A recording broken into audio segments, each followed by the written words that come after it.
Students, आज हम जो है रिक्तिका, ये जो कोशिका का अगला घटक है, कोशिका का जो अगला प्रकार है उसके बारे में हम पढ़ेंगे।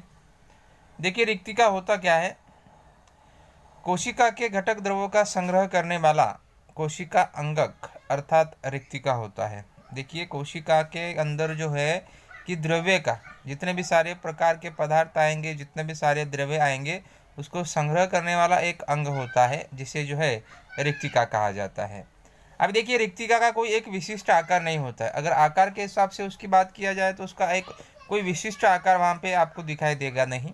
कोशिका की आवश्यकता के साथ रिक्तिका का स्वरूप बदलता है कि जैसे कोशिका को आवश्यकता है उसके हिसाब से देखिए वहाँ पे उसका आकार जो है क्या होगा, आपको बदलता हुआ दिखाई देगा।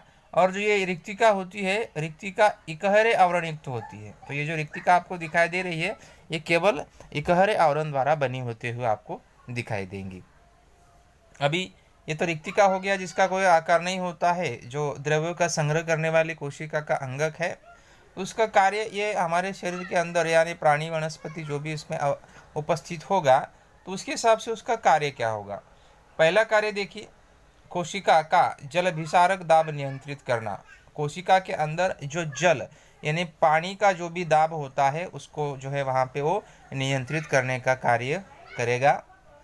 फिर आगे सेकंड देखिए, चयापचय की क्रिया में उत्पन्न पदार्थों का संग्रह करना। देखिए, चयापचय की क्रिया चयापचय की जो क्रियाएं होती है, तो क्रिया के अंदर जो कुछ पदार्थ उत्पादित होते हैं जैसे ग्लाइकोजन है, ग्लूकोज, फिर बाद में प्रोटीन है, पानी है, तो ये तीनों पदार्थों का संग्रह करना ये रिक्तिका का कार्य होता है। फिर तीसरा देखिए, प्राणी कोशिका की रिक्तिका वर्ज्य पदार्थों का संग्रह करेगी। प्राणी मतलब हमारे शरीर में जो है क्या है कि ये जो रिक्तिका है वर्ज्य पदार्थों का, वर्ज्य पदार्थ मतलब जो हमारे शरीर में पाचित नहीं होता है, ऐसे पदार्थों का वो संग्रह करके रखेगी। तो अमीबा की रिक्तिका देखिए पाचन के पूर्व खाद्य पदार्थ संग्रहित करती है। तो अमीबा की अगर रिक्तिका के बारे में बात करेंगे तो पाचन के पूर्व देखिए क्या करती है, खाद्य पदार्थों को संग्रहित करती है। चौथा देखिए, वनस्पति कोशिका की रिक्तिका में कोशिका द्रव भरा होकर वो कोशिका को दृढ़ता तथा कठोरता प्रदान करता है।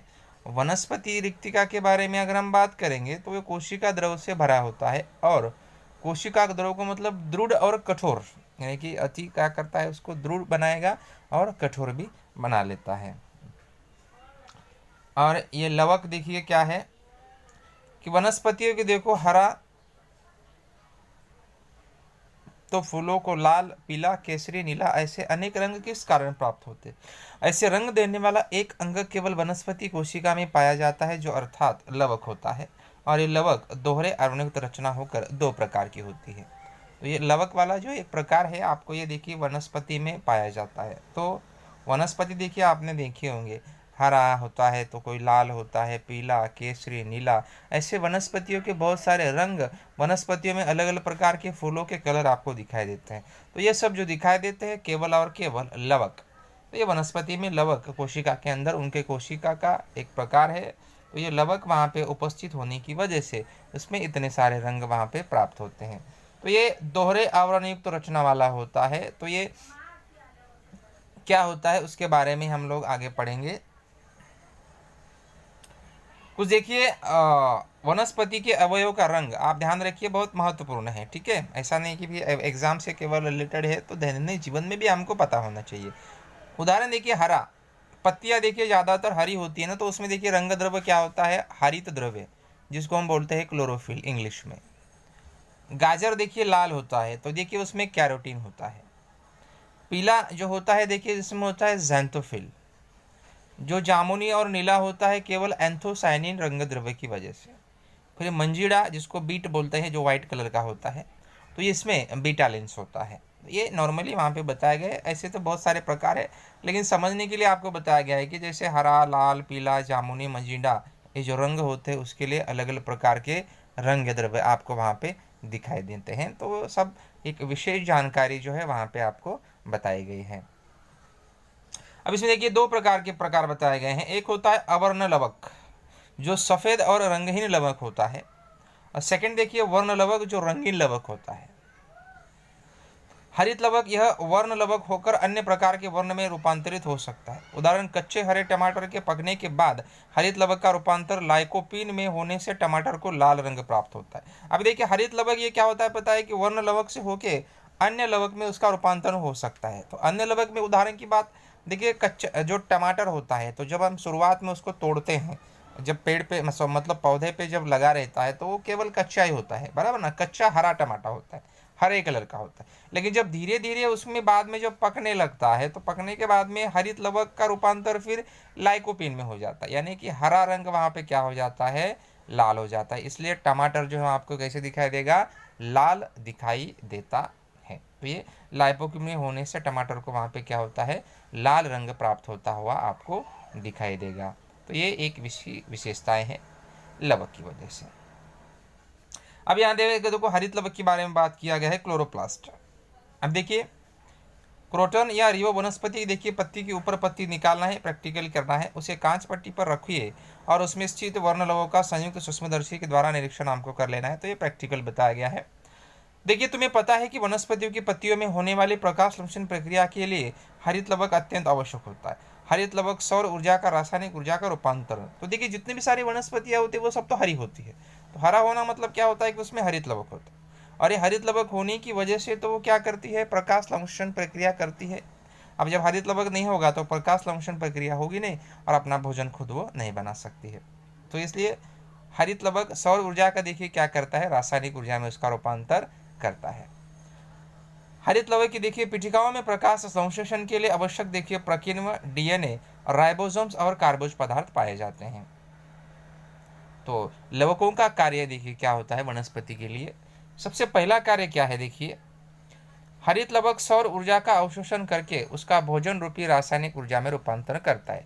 वनस्पति में देखिए हरित लवक होने की वजह से सौर ऊर्जा का वह अवशोषण करता है और उसका भोजन रूपी रासायनिक ऊर्जा में रूपांतरण कर देता है।